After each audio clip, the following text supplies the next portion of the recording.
ဟုတ်ကဲ့မင်္ဂလာပါဗျဒီနေ့ကျွန်တော်တို့ဝက်ကစ်တုံနာကပလေကိုရောက်နေပါတယ်ဒီနေ့ကျွန်တော်မြန်မာနိုင်ငံသားတွေရဲ့ကိစ္စနဲ့ပတ်သက်ပြီးတော့မှဒီနေ့ကျွန်တော်ပို့ကြရတာပြီးသွားရတယ်ပြီးတော့เนาะဒီနေ့လူကြီးအကြီးကဲတွေလည်းကျွန်တော်တို့ဆုံတွေ့ခဲ့ရတယ်အကြီးကဲတွေကလည်းဟောเนาะ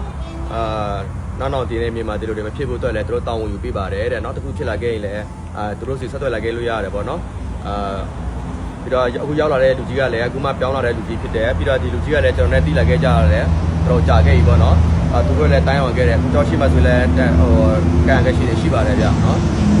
ဒီရဲစခန်းရဲ့တိတ်ခါမကြဆင်းဖို့အတွက်နာမည်မပြတ်ဖို့အတွက်လည်းတောင်းဆိုလာခဲ့တယ်ဒါကြောင့်မို့လို့ကျွန်တော်မြန်မာလိုပြောပြတာဖြစ်ပါတယ်ထိုင်းနိုင်ငံမှာကျွန်တော်ဒီမှာချိုင်းနေမြန်မာတွေစမှုစာခွန်ခရိုင်မှာနေကြတဲ့ကျွန်တော်ထိုင်းရောက်မြန်မာနိုင်ငံသားတွေပေါ့เนาะခက်ခဲတခုဖြစ်လာခဲ့ရင်လူကြီးနဲ့တရားတွေ့လို့ရတယ်ပေါ့เนาะကျွန်တော်ကိုကူညီပြီးဆက်သွယ်မှာမဟုတ်ပါဘူးဗျเนาะပြီးတော့ကျွန်တော်ပြောလို့မရတဲ့စကားတွေလည်းအများကြီးရှိပါတယ်အဓိကကျွန်တော်ပြောချင်တာကတော့ဒီစမှုစာခွန်ခရိုင်ထဲမှာရှိတဲ့ပဲခရိုင်နဲ့ပဲမြို့နယ်ထဲမှာပဲနေဟုတ်လားဒီအာနာပိုင်တွေကနေပြီးတော့မှပေါ့နော်ဥပဒေလက်တလုံးကြားလောက်တာပဲဖြစ်ဖြစ်မြန်မာနိုင်ငံသားတွေဥပဒေကြောင်းနားမလဲလို့အနိုင်ကျင့်တာပဲဖြစ်ဖြစ်ကိုယ့်ဘက်ချန်ကအနိုင်ကျင့်ခံရတယ်လို့ထင်ရတယ်ဆိုရင်ရဲစခန်းကိုယ်တိုင်လာပြီးတော့မှလာကိုယ့်ရဲ့ခွင့်ရေးကိုတက်သုံးလို့ရပါတယ်အဲ့ဒါကိုကျွန်တော်ပြောပြခြင်းဖြစ်ပါတယ်ဗျာနော်အခုလက်ရှိကျွန်တော်ရောက်နေတာကတော့ဝက်ကစ်တုံရဲ့ပြည်နယ်ဆိုင်ရဲစခန်းဖြစ်ပါတယ်ဒီနေ့ကျွန်တော်မြန်မာနိုင်ငံ3ယောက်နော်ဖုန်းစစ်ခံကြီးလို့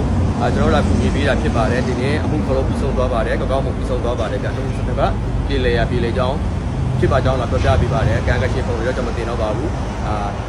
ဒါတို့တီးဖို့တော့လာတရားချင်းဖြစ်ပါတယ်ဗျာဟုတ်ကဲ့အားလုံးပဲမင်္ဂလာပါ